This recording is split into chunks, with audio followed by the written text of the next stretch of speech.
실제로 인사 채용 담당자에게 주어진 시간은 평균 한 사람당 10.8분 정도밖에 주어지지 않았어요. 한 사람의 이력서를 스크리닝하는 데는 채 10분 정도밖에 걸리지 않는다는 것이 통계적으로 확정이 되었고요.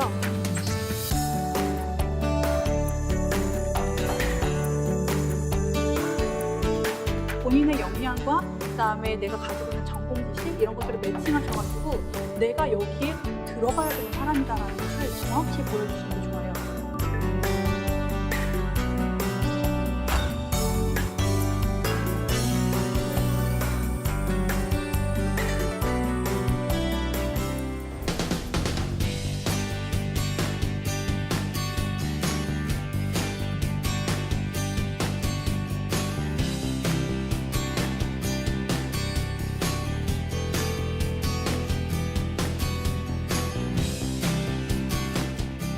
안녕하세요. 오늘 제가 이제 LG그룹 서류전형 특강 관련해서 좀 강의 도와드릴 강수지 강사라고 합니다. 만나 뵙게 돼서 반갑습니다.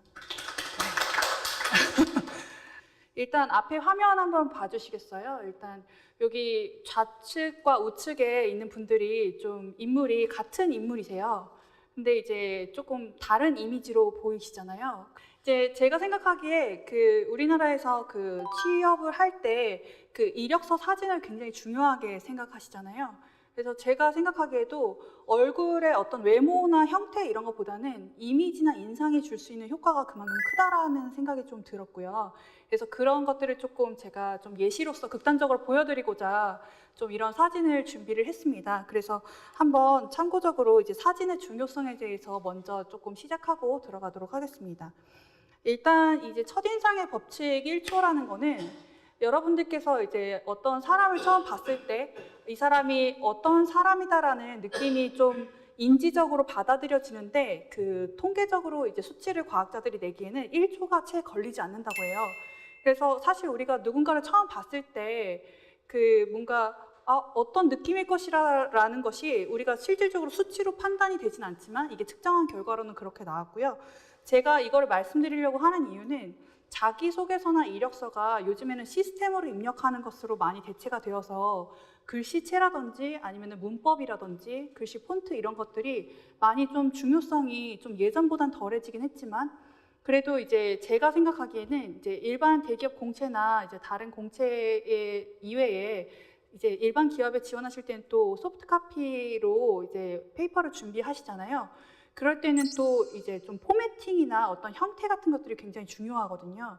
그래서 인사 담당자도 마찬가지고 저희가 처음에 인지를 할 때 어떤 새로운 정보에 대해서 인식하는데 그 시간이 짧게 걸리고 그것으로 인해서 좀 각인 효과가 생겨서 그것으로 인해서 사람에 대한 전반적인 이미지라든지 이런 것들이 형성되는데 되게 많이 좌지우지 된다라는 것을 좀 말씀드릴 수 있을 것 같습니다.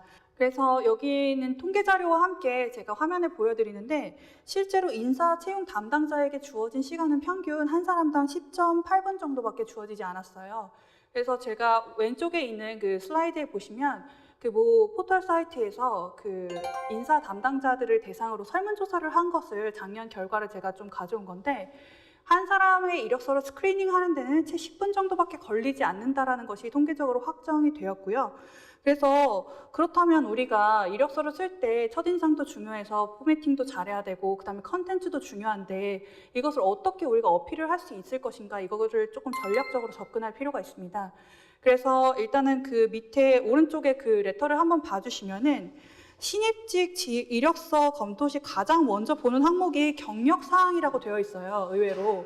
그래서 조금 이게 난감한 부분일 수 있는데 그러면은 경력사항을 왜 신입 직원에게 요구하느냐 이런 것들이 조금 의아한 부분이잖아요. 그래서 제가 뒤에 가서 조금 설명을 드리는데 미리 설명을 드리자면 일단은 직무와 역량이 전공과 매칭이 잘 되어서 그 직무를 지원하는 데 있어서 이 사람이 매칭도가 높을수록 그리고 잘 역량이 발현된 글을 써주실수록 서류나 면접에서 합격될 가능성이 높다라는 것이 과학적으로도 수치적으로도 증명이 되었습니다. 그래서 그런 것들을 조금 먼저 기억해 주시면 좋을 것 같습니다.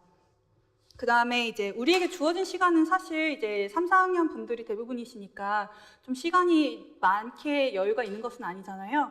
그러다 보니까 이제 ASAP는 이제 영어로 다 아시겠지만 as soon as possible 해가지고 이제 뭔가 이제 빨리 해야 된다라는 것을 좀 강조하기 위해서 쓴 건데 사실 제가 앞서 말씀드린 것처럼 시스템에 입력하는 것 이외에 일반 소프트카피 이력서를 준비하실 경우에는 이제 좀 아래에 있는 한 6가지 항목 정도가 굉장히 중요한 부분이에요.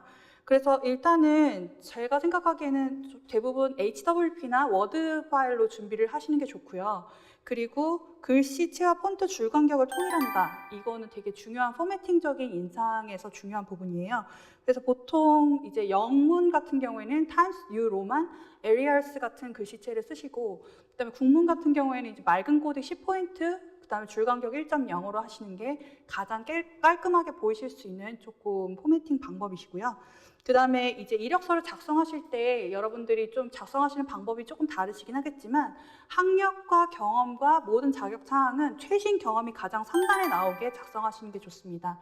그래서 연도와 월 정보까지 반드시 기재를 해주시는 게 좋고요. 그런 것들 조금 참고해 주시고, 그 다음에 앞서 맨 처음에 말씀드린 것과 같이 정장 차림의 이력서용 반명함판 사진을 반드시 준비하셔서 그것을 이제 이용하시면 좋을 것 같습니다.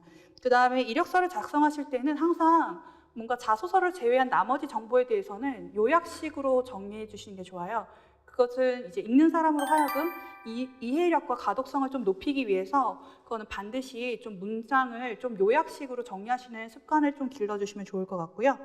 그 다음에 되도록 이 2장 이내에 이력서와 자기소개서를 준비한다라고 되어 있는데 이거는 사실은 조금 한두 장 정도, 한 3, 4장 정도로 늘리셔도 상관은 없지만 너무 긴 컨텐츠를 쓴다고 반드시 그것이 꼭 호평을 받는 것은 아닙니다. 그렇기 때문에 적재적소에 다양한 컨텐츠를 삽입하시되 그것이 좀 정갈하게 잘 정제된 단어로서 활용을 해주시는 게 좋을 것 같고요. 그 다음에 구체적이고 간결하고 정확한 단어를 사용하시는 게 좋습니다. 이건 뒤에 가서 스타기법이라든지 이런 수치와 관련돼서 좀 다시 설명을 드리도록 하겠습니다. 그래서 자기소개서 작성법은 보시면 화면에 보시는 것과 같이 페이퍼에도 나와 있는데요. 이제 공통 역량, 직무 역량, 직급별 역량이 가장 중요한 부분입니다. 제가 사전을 한번 직전에 찾아봤어요. 그랬더니 그 사전에 나와 있는 게 직책이나 직급상 맡은 임무라고 되어 있더라고요. 그래서 여기서 2가지 키워드가 있는데 하나는 직책이나 직급, 그다음 2번째는 맡은 임무입니다.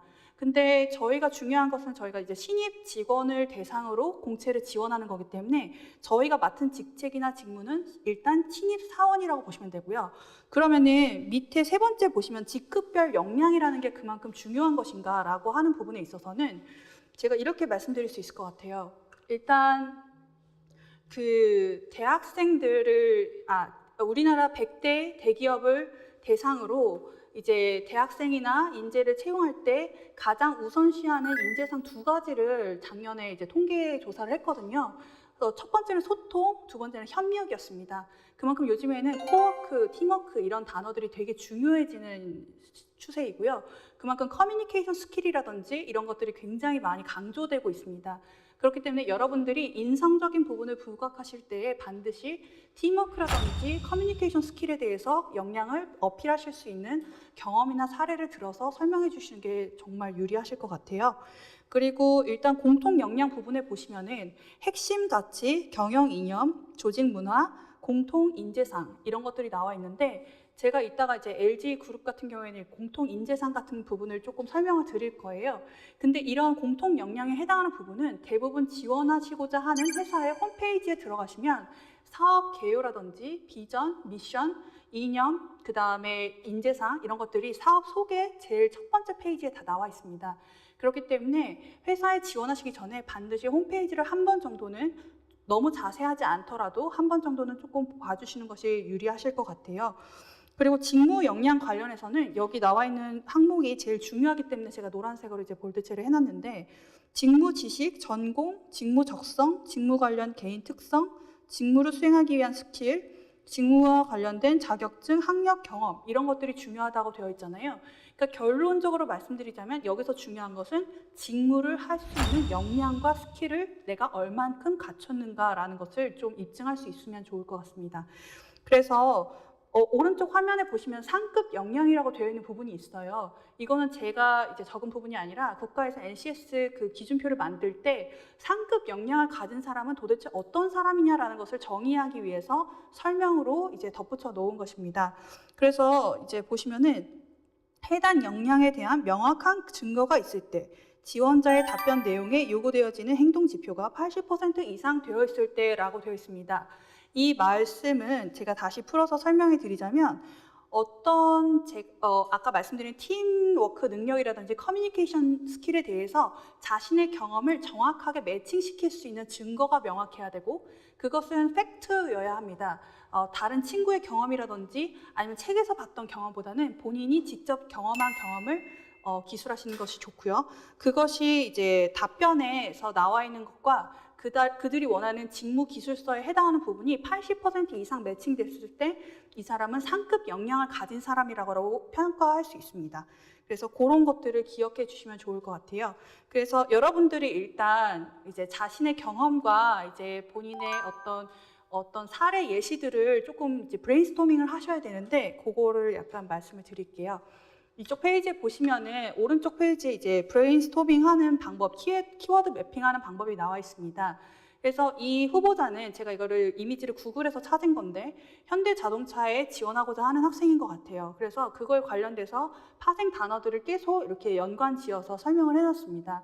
그래서 제가 이거 방법을 추천드리는 이유는 이제 컨텐츠가 일단 다양하고 뭔가 선택할 수 있는 내용이 많아야지 그것을 가지고 프로듀싱을 하고 좀 가공을 해서 뭔가 스토리를 만들 수 있잖아요. 그래서 컨텐츠를 다각화하기 위해서 좀 필요한 부분이 있고요. 두 번째는 생각을 좀 정리하는 차원에서 좀 필요한 부분이 있습니다. 본인이 평소에 생각을 하고 있는 것들이 실질적으로 기억에 남아있는 것도 있고 조금 잊어버린 것들도 있고 여러 가지가 있잖아요. 그러다 보면은 이제 그동안 쌓아왔던 어떤 데이터나 뭐 상을 받았던 거나 프로젝트를 했던 것들을 천천히 기술을 해보면서 본인의 생각을 한번 정리해보는 시간을 가질 수 있습니다. 그리고 마지막으로는 생각을 시각화하는 데 되게 많은 효과를 가질 수 있어요. 생각을 시각화하면 좋은 것들이 이제 목록화를 시킬 수 있고 그것을 가지고 연계성을 만들어서 그 데이터들을 서로 수집하고 좀 이렇게 같이 정리하는 과정에 있어서 인사이트를 충분히 얻으실 수 있고 그것은 여러분들이 직접 하신 경험이기 때문에 충분히 학생분들 스스로 자신의 경험을 가지고 A4 용지를 가지고 정리해 주시는 것이 필요할 것 같습니다. 그래서 다음 그 페이지 한번 보도록 하겠습니다. 일단 제가 그 신입 직원분들의 경력사항이 인사 채용 담당자들에게 되게 중요한 요소라고 말씀드렸잖아요. 그래서 그럼 우리에게 경험으로 쓸만한 것들은 무엇이 있을까라고 질문을 했을 때 이 답변을 드릴 수 있을 것 같아요. 일단 두 번째 라인에 보시면 프로젝트 수행했던 경험들, 여기 공학 하시는 분들이니까 학교에서 뭔가 교수님이랑 뭔가 연구를 진행했다라든지 아니면 방학 때 뭔가 이제 과제를 수행했다라든지 이런 경험들이 있을 거예요. 그런 것들이라든지 아니면은 뭐 예를 들어서 기업이나 아니면 관공서나 학교에서 했던 인턴 경험 그리고 봉사활동도 해당됩니다. 봉사활동도 해당되고요. 그다음에 자격증, 공모전, 수상 내역, 장학금, 그다음에 학점, 조별 과제, 기타 대내외 활동 등에 대해서 노트에 차례대로 적어보는 것이 중요합니다. 근데 이때 중요한 점은 예를 들어서 경험을 했던 시기라든지 그다음에 수상을 받았던 기관이라든지 아니면 자격증을 수료한 어떤 단체라든지 이런 것에 대해서 정확한 명칭을 꼭 인터넷으로 검색을 해보시거나 사이트에 들어가셔서 연도와 월 정보를 반드시 확인하셔야 되고요. 여기서 만약에 정보가 조금 미싱이 되거나 그럴 경우에 추후에 조금 문제가 생길 수도 있기 때문에 제가 미리 말씀을 드리는 부분입니다. 그래서 여기서 중요한 거는 또 말씀드렸다시피 연도 날짜, 주최기간, 자격증명, 프로젝트 수행 목록, 역할에 대해서도 중요한데 사실 요즘에 역할이라는 부분이 왜 중요해지냐면 사실 그 프로젝트를 할 때 이런 부분이 있어요. 무임승차를 한다거나 혼자 과제를 다 수행하는 경우가 있잖아요. 그럴 경우에 본인이 몇 %를 기여했는지 자기는 거기서 프로젝트 매니저를 한 것인지 팀원으로 구성원으로서 일을 한 건지 이런 것들에 대한 역할에 대한 이야기를 같이 써주시면 훨씬 더 도움이 많이 됩니다. 잘 쓴 이력서의 예는 세 가지 원칙으로 나눠집니다. 1번은 소제목 작성, 2번은 경험의 수치화, 3번은 진정성과 성실함을 어필하는 것입니다. 여기서 제일 중요한 거는 일단 1번이라고 먼저 말씀드릴 수 있어요. 소제목 작성하시는 건데 사실 요즘에는 글자 수 제한이 있기 때문에 500자에서 1000자 사이에서 이렇게 글자를 활용하여서 자기소개서를 쓰게 되어 있는데 저라면 이런 질문을 받았을 때 이렇게 대답할 것 같아요. 500자를 쓰게 되어 있는데 소제목을 써야 합니까? 라고 질문을 하신다면 저는 짧게라도 한 문장을 꼭 써야 된다고 말씀드리고 싶어요. 왜냐하면 아까 처음에 인사 담당자가 10.8분을 할애해서 우리 자료를 볼 때 그 사람들이 요구하는 단어와 그 센텐스는 이미 소제목, 전체 내용을 포괄할 수 있는 주제문 한 문장과 그 다음에 두 갈씩으로 구성한 앞에 나와 있는 두세 문장을 가지고 전체 내용을 파악합니다. 그렇기 때문에 뒤에는 사례나 증거, 예시 등을 들었겠지라고 생각을 하기 때문에 첫 번째 제목과 두 번째 두 갈씩, 결론부터 말한 그 주제에 대한 그 확실한 내용이 두세 줄 먼저 기술되어서 그 부분을 가지고 거의 당락이 좌우된다고 보시면 돼요. 그래서 그런 것들을 한번 좀 고려해 보실 때 소제목을 과연 어떻게 활용할 것인가 이것도 되게 중요한 컨텐츠거든요. 사실 내용이 똑같다고 하더라도 약간 요즘에 카피라이팅 하듯이 광고 문구처럼 뭔가 되게 자신의 창의성이나 뭔가 좀 인텔리전스함을 좀 나타낼 수 있는 그런 부분을 조금 활용하신다면 너무 자극적이지 않더라도 약간 통통 튀는 단어들을 활용하셔서 소제목을 활용하시면 반드시 도움이 되실 것 같고요. 그다음에 경험의 수치화는 되게 중요한데 인사 담당자들 뿐만 아니라 모든 자기소개서에는 팩트와 예시, 수치와 경험을 잘 버무려서 쓰는 것이 중요한데 이것의 결론은 한 글자로 사실 위주의 기술을 하는 것입니다. 사실 위주의 기술을 한다는 것이 중요한 점은 우리가 이해하기에 정보로서 좀 편한 부분이 있다는 거고요. 그래서 제가 생각하기에는 아까 IT 기술자를 예를 들었지만 PM 업무를 몇 번 수행했고 몇 개의 중대형 프로젝트를 했으며 그중에서 나는 몇 퍼센트의 기여도를 가졌습니다. 이렇게 말을 하는 거예요. 자기소개서에 그렇게 기술을 할 때 좋은 점은 이 사람이 추가 질문을 하지 않아도 읽는 사람으로 하여금 한 번에 이해가 되게 내용을 전달할 수 있다는 점에서 굉장히 이점을 갖습니다. 마지막으로 진정성과 성실한 부분에 대해서는 이 부분이 중요한 거는 앞서 말씀드린 바와 같이 일단 자신의 경험을 오로지 써야 된다는 점과 그다음에 그 와중에도 굉장히 내가 성실하고 이 회사에 기여할 수 있고 이 회사에서 함께 성장할 수 있기에 부족함이 없다라는 것을 좀 강조하기 위해서 좀 더 순수하고 학생다운 좀 필체를 가지고 쓰시는 것이 좋고요. 그렇다고 해서 뭔가 문체에 있어서 좀 오류가 있다거나 이런 부분은 조금 수정을 하시고 보내시는 것이 좋습니다. 그리고 요즘에는 이제 네이버 같은 데 보면은 오탈자 이제 검사하는 거나 글자 수 세는 게 있잖아요. 그런 거 꼭 스크리닝 해보시고 시스템에 입력하시는 게 훨씬 더 좋으실 것 같아요. 화면에 그대로 쓰시게 되면은 좀 급한 마음에 이렇게 쓰시다가 이제 리뷰가 잘 안 된다거나 이미 제출을 했는데 수정이 안 된다거나 이런 일이 간혹 발생할 수 있으니까 그런 부분 조금 기억해 주시면 좋을 것 같아요.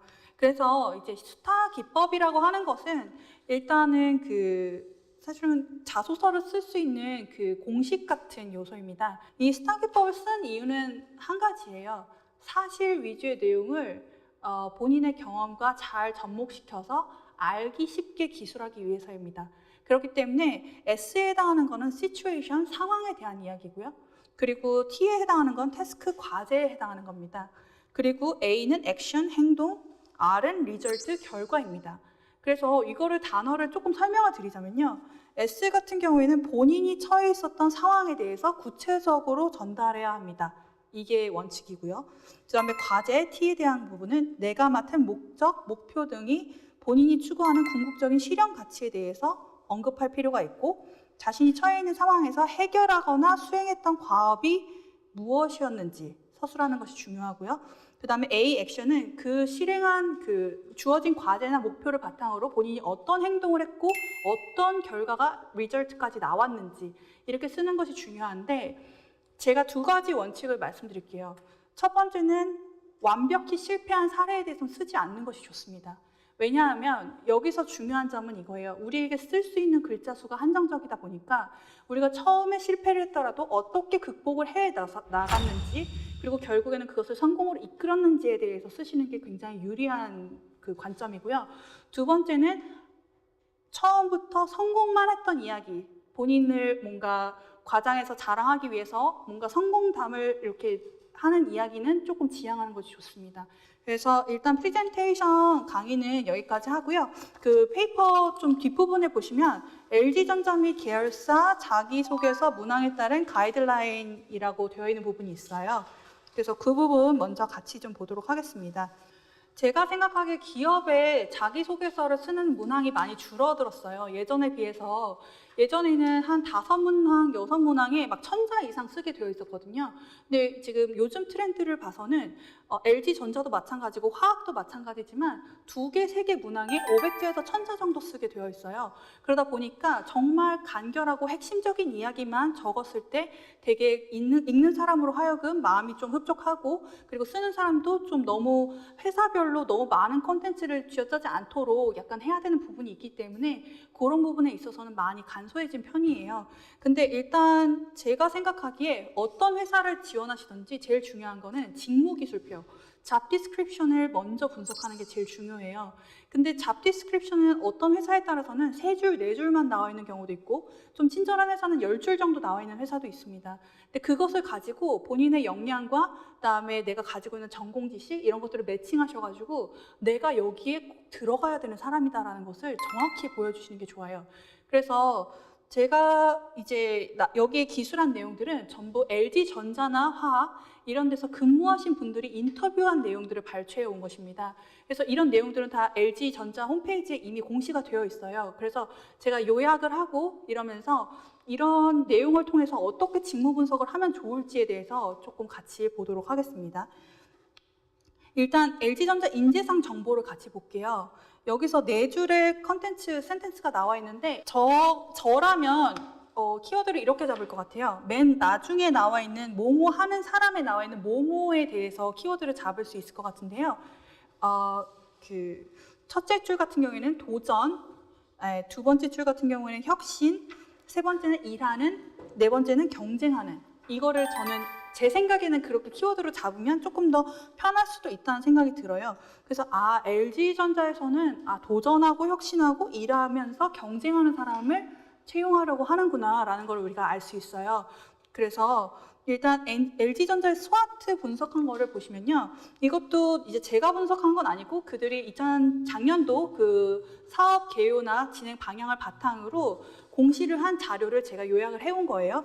그래서 H&A 부문에 확고한 품질 경쟁력 등이 있었고요. 스와트 중에서 S 부분에는, W 부분에는 이제 전자의 MC 부분에 부진이 있었고, 그다음에 오퍼튜니티 부분에는 차세대 신사업 육성 움직임이 있었고, 그다음에 T의 스프레튼 부분에는 이제 치열한 신규 기존 경쟁사들이 있었어요.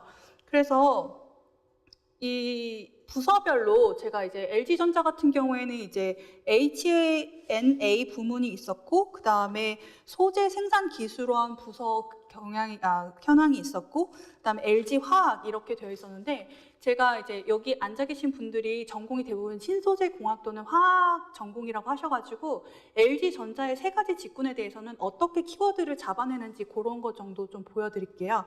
일단 그 H&A 부문의 그 핵심 역량은 대용량, 고효율, 제품 차별화, 지역 적합성에 해당하는 부분이거든요.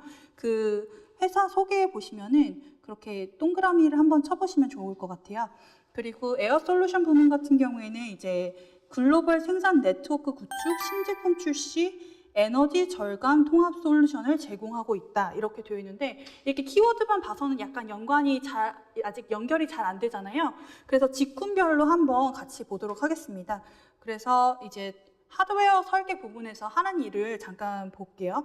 이것도 마찬가지예요. 인터뷰하는 사람은 이미 첫 2문장의 모든 결론을 다 이야기해 놓았어요. 그래서 한번 제가 읽어볼게요. 제품에 대한 전반적인 설계 및 개발 프로세스를 이끌어 나가는 역할을 합니다. 업무는 크게 제품 개발, 제품 생산 서포트, 원가 절감 활동, 신제품 발굴 및 특허 출원으로 구성됩니다. 라고 이미 결론을 다 이야기해 주셨죠. 그러면은 이것을 하기 위해서 우리가 어떤 역량이 필요한지를 조금 알아야 될 것 같아요. 그래서 밑에서 네 번째 줄에 보시면은 작업을 구매 부서 등과 공동으로 수행합니다. 여기에서 공동이라는 단어가 되게 중요해요.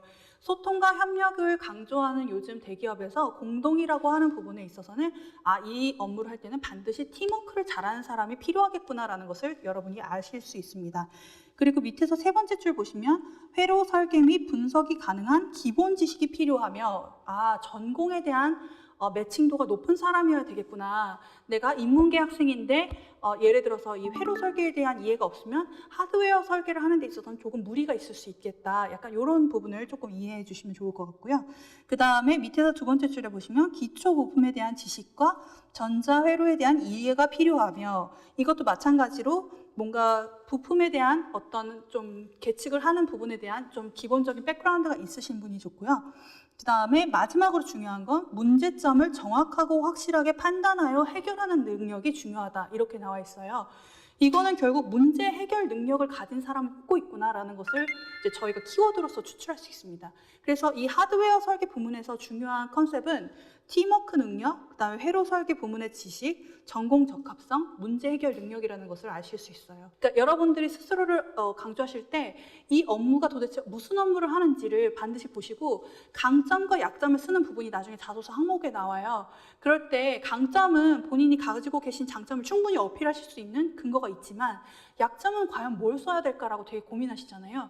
그럴 경우에 치명적인 약점은 쓰시지 않는 것이 되게 도움이 돼요. 그래서 이 업무를 하실 때 이 업무가 하는 데 있어서 우리가 소통을 하고 커뮤니케이션을 잘해야 되는데 저는 커뮤니케이션을 잘 못합니다라고 말하는 것과 동일한 효과를 줄 수 있거든요. 그래서 그런 부분을 꼭 기억해 주시면 좋을 것 같아요. 그래서 그 밑에 부분에 보시면 LG전자 인사 담당자의 조언이 나와 있어요. 그래서 이 부분은 LG 그 전자의 인사 담당자님의 인터뷰 내용을 조금 정리한 건데 제가 한 문장씩 좀 봐드릴게요. 직무를 고른 이유가 분명해야 된다. 그러니까 왜 이 포지션에 지원하셨습니까? 라고 우리 지원 동기 많이 물어보잖아요. 그랬을 때 제가 생각하기에는 여기 그 연구소가 앞으로 그 전망이 좋을 것 같습니다. 이렇게 대답하는 것과 저는 이 전공을 했고 그리고 여기서 이런 업무를 하고 있다는 걸 알고 그리고 앞으로 LG전자에서 이런 업무 사업을 계속 진행하실 거라는 걸 기사에서 보고 제가 이 업무에 좀 너무 동참하고 싶어가지고 지원하게 되었습니다. 이렇게 말하는 것과 좀 차별화를 두시는 게 좋아요. 그 다음에 두 번째는 자기소개서는 진정성과 팩트가 중요하다. 제가 앞서 말씀드렸던 진정성과 그 다음에 사실, 그 다음 경험 수치화 위주의 팩트를 말씀하는 거 되게 중요한 부분이고요. 그 다음에 그러면은 사실 여하를 스타기법으로 쓰는데 그 스타기법은 과연 뭘까라고 하면은 육하 원칙을 결국 쓰는 거예요. 언제 어디서 누구와 무엇을 했는데 왜 이렇게 되는 거 어떻게 이런 거를 자기가 경험치를 잘 기술해 주시는 것을 그 육하 원칙대로 쓰시는 거고요. 네 번째는 되게 의외로 뭔가를 오래 준비한 사람을 선호한다 라고 하는데 이런 부분이 있어요. 뒤에 LG화학의 그 자소서 항목에 보시면 질문이 자신의 역량에 대해서 쓰는 거, 자신의 스토리에 대해서 쓰는 거, 자신의 미래에 대해서 쓰는 거 세 가지 질문이 나오거든요. 근데 그것이 그 잘 풀어서 해석하면 자신이 갖고 있는 과거와 현재, 미래에 대해서 쓰는 거예요. 그걸 스토리 라인을 이제 순서대로 쓰는 그런 기법으로 쓰는 건데 그러면은 뭔가를 오래 준비한 사람은 자신의 꿈이 이루어졌을 때 그걸 쉽게 바꿀 수 있을까요? 조금 어려울 수도 있겠죠. 꿈이 이루어졌으면 그거를 그래도 몇 년은 하겠구나라는 것을 어느 정도 조금 마음에 생각하고 업무를 할 거잖아요. 그래서 요즘에는 이제 기업들에서 이제 턴오버라든지, 그러니까 턴오버가 이제 이직률을 말씀드리는 거예요. 이직률이라든지 이제 이탈률 같은 거를 고려했을 때 직무가 적합한 것도 중요한데, 근데 오래 끈기 있게 일할 사람도 되게 중요하다라는 거를 조금 염두를 해두고 이 기업 같은 경우에는 그런 좀 의도를 담고 좀 글을 말씀해 주신 것 같아요. 그다음에 역시나 다섯 번째, 융화 커뮤니케이션 스킬이 중요하다. 이거는 LG전자가 추구하는 인간 존중 경영과 되게 일맥상통한다라고 되어 있어요. 그래서 결국에는 인간 존중 경영을 한다라는 것은 서로가 그 회사라는 것은 일단 하나의 사회이기 때문에 어떤 직급도 있을 수 있고 역할도 다 다를 수 있잖아요. 그렇기 때문에 서로가 서로를 존중하기 위해서는 일단 예의도 좀 갖춰야 되는 부분도 있고, 그다음에 인사성도 좀 필요한 부분도 있을 수 있겠다. 약간 이런 것들을 조금 생각해 주시면 좋을 것 같아요. 그다음에 행위 자체보다는 경험을 왜 하게 되었고 무엇을 얻었는지를 쓴다. 그러니까 결국에는 결과물이 뭐였고 내가 이 결과물을 얻기 위해서 왜 했고 그리고 어떻게 했는지가 되게 중요하기 때문에 이것도 육하 원칙에 부합하는 부분이라는 것을 생각해 주시면 좋을 것 같아요. 그다음에 마지막으로는 본인이 지원한 직무와 어떻게 잘 맞는지 설명해야 된다라고 되어 있어요. 그러면 직무에 대한 공부도 필요하고 전공이 여기서 어느 정도 연계성이 있어야지만 자신이 설명하기에 좀 편하잖아요. 스토리가 A와 B가 너무 연결이 안 되면 본인도 좀 설명하기 어려운 부분이 있듯이 본인만의 로직이 확실하면 전공을 좀 바꿔서 지원하더라도 이유가 분명하게 있으시는 게 좋을 것 같아요.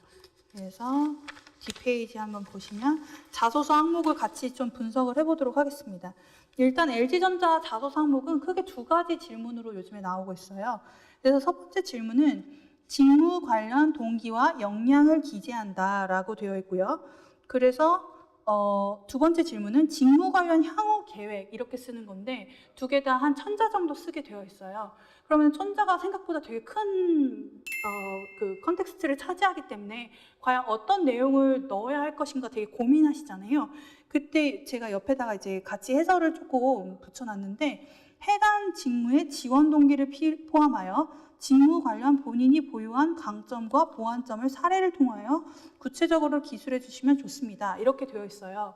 그러면은 제가 여기서 자소서를 써야 되는 로직을 지금부터 설명드릴게요.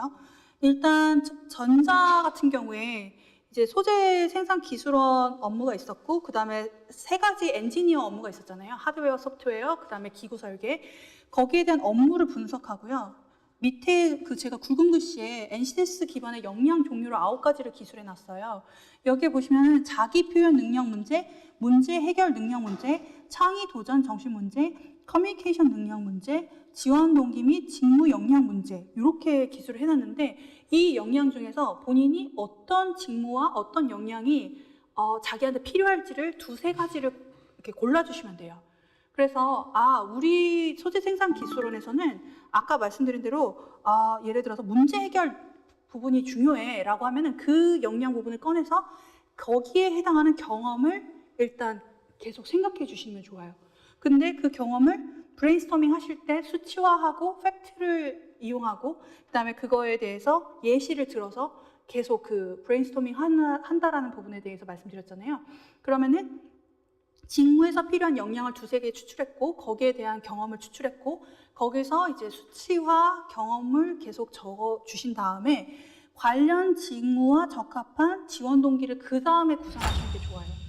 그래서 나 이런 역량을 가졌기 때문에 내가 여기에 지원할 수밖에 없는 사람이다 라고 보여주시는 게 훨씬 더 이점이 있어요. 왜냐면 글씨상의 한계도 그렇지만 2가지 기술을 하는 게 좋다 그랬잖아요. 그래서 뭔가 나의 원대한 포부를 얘기해 주는 것도 좋긴 하지만 지원 동기를 처음부터 얘기하시기보다는 내가 이러한 경험을 했고 이러한 연구를 했기 때문에 나 전공도 잘 맞고 여기에 지원하기에 나 되게 적합한 사람이야. 나 여기에 정말 잘 맞는 사람이야. 그래서 지원했어. 라고 말해주시는 게 훨씬 더 여러분한테 이점이 되실 수 있어요. 직무 관련 향후 계획은 LG화학 자소서 항목이랑 되게 많이 연관이 되어 있어요. 여기 보시면은 제가 밑줄에 LG화학 자소서 항목의 핵심 포인트를 과거, 현재, 미래가 일관되게 하나의 방향으로 흐르기를 원하며 직무 역량이 뛰어나고 장기 근속을 할 수 있기 원하는 회사의 의도가 담겨 있다고 되어 있잖아요. 그러면은 직무 관련 향후 계획을 쓸 때 우리가 과연 소프트웨어 엔지니어로 지원을 했는데 저는 2년 후에 하드웨어 엔지니어로 전향하고자 합니다. 이렇게 쓰면 될까요? 안 될까요? 안 되죠. 그거예요. 바로 핵심은 그거예요. 우리가 진심은 저 멀리에 있더라도 예를 들어서 하드웨어 엔지니어로 지원을 하셨을 경우에는 적어도 이 직무에서 5년에서 10년은 이 직무를 하겠다라는 의도를 반드시 내포를 하시는 게 좋아요. 여러분들에게 팁으로 드릴 수 있는 건 첫 직무를 반드시 신중하게 선택하시는 게 중요하고요. 그리고 자신의 조직 안에서 굉장히 건전하고 괜찮은 인재로서 성장해 나갈 수 있다는 것을 보여주고요. 그 다음에 장기 근속을 할 수 있다는 의지를 보여주고 한 직무에 대해서 집중해서 성장해 나갈 수 있다는 걸 좀 강조해 주시는 게 좋아요. 그래서 이제 LG화학 자소서 항목을 보면은 My competency 부분은 이제 competency라는 게 이제 영어로 한국말로 해석하면 역량이라는 부분이거든요. 역량은 제가 앞에 말씀드렸던 그런 어떤 직무에 대한 역량을 쓰시는 게 좋겠죠. 근데 사실 우리가 직무에 대한 역량을 지금은 어필할 수 있는 게 많이 없을 수 있기 때문에 이럴 경우는 인성적인 역량을 어필하시는 것도 괜찮아요. competency는 그 역량이라고 말씀드렸는데 이미 본인이 갖고 있거나 그리고 과거부터 지금까지 준비해 왔거나 앞으로 내가 바로 발휘할 수 있는 되게 핵심 무기를 가리켜서 역량이라고 할 수 있습니다. 그래서 여러분들만이 가지고 있되 반드시 이 직무에서 필요한 역량을 꼭 두세 가지 정도를 이렇게 생각해 주시면 좋을 것 같아요. 그다음에 마이 스토리 부분은 현재 나는 어떤 사람인지에 대해서 쓰는 거예요. 그래서 본인이 이룬 그 성취 경험과 실패 경험에 대해서 쓰고 그 경험을 통해서 느끼고 배운 점에 대해서 자유롭게 기술합니다 라고 되어 있잖아요. 그럼 현재 나는 과연 성공한 사람인가? 아니면 완벽히 실패한 사람인가? 아니면 성공도 실패도 안 한 사람인가? 라고 생각했을 때 제가 내리는 그 결론은 이거예요. 우리는 성공도 할 수 있고 실패도 할 수 있지만 결국에는 잘 될 수 있는 역량을 가진 사람이다 라는 것을 보여주는 게 이 자소서의 의도의 핵심입니다. 그리고 마지막으로 보여드리자면 마이 비전 같은 경우에는 미래에 나는 어떤 일을 하고 싶은지 적게 되어 있어요. 그래서 본인이 지원한 직무와 관련돼서 10년 뒤 계획에 대해서 5년 뒤, 10년 뒤 계획에 대해서 적어주시는 게 좋아요. 그래서 이럴 경우에는 단기라는 건 입사 후 뽑고요. 중기는 5년 후 정도를 해당하는 거고요. 그다음에 장기적인 플랜은 한 10년 후 정도를 말씀드리는 거예요. 그래서 LG화학의 사업 비전, 신사업 방향, 인재상, 연구개발 지향점 등을 참고하여 회사의 성장이 개인의 성장과 동반으로 이루어져야 된다라는 것들이 진행될 수 있도록 여러분들이 반드시 써주셔야 돼요. 그럼 여기서 우리가 전체적인 그 트렌드를 말씀드리자면 과거, 현재, 미래는 나는 어떻게 일관되게 잘 성장할 수 있고 좀 더 전문적으로 발전시켜 나갈 수 있고 그리고 어떻게 긍정적으로 향상될 수 있는지 부족한 부분도 그런 것들을 여러분들이 가르쳐서 좀 더 설명을 해주시면 좋을 것 같습니다. LG전자 같은 경우에는 화학도 마찬가지지만 홈페이지에 자료가 굉장히 디테일하게 나와 있어요. 그렇기 때문에 반드시 입사 지원서를 넣으시기 전에 제가 직무 분석하는 것과 회사 분석하는 것과 마찬가지로 꼭 꼼꼼히 자료를 필요한 것들을 좀 추려서 요약해 보시고 본인의 경험과 직무, 역량 등을 매칭하셔서 한 A4 용지 한 5장 정도에다가 계속 낙서도 하고 이렇게 하신 다음에 이제 타이핑을 워드에다가 작업하시고 그 다음에 이제 카피 페이스트 하셔가지고 거기다가 이제 좀 입력을 하시면 되게 좋은 자소서 작성이 되실 것 같아요.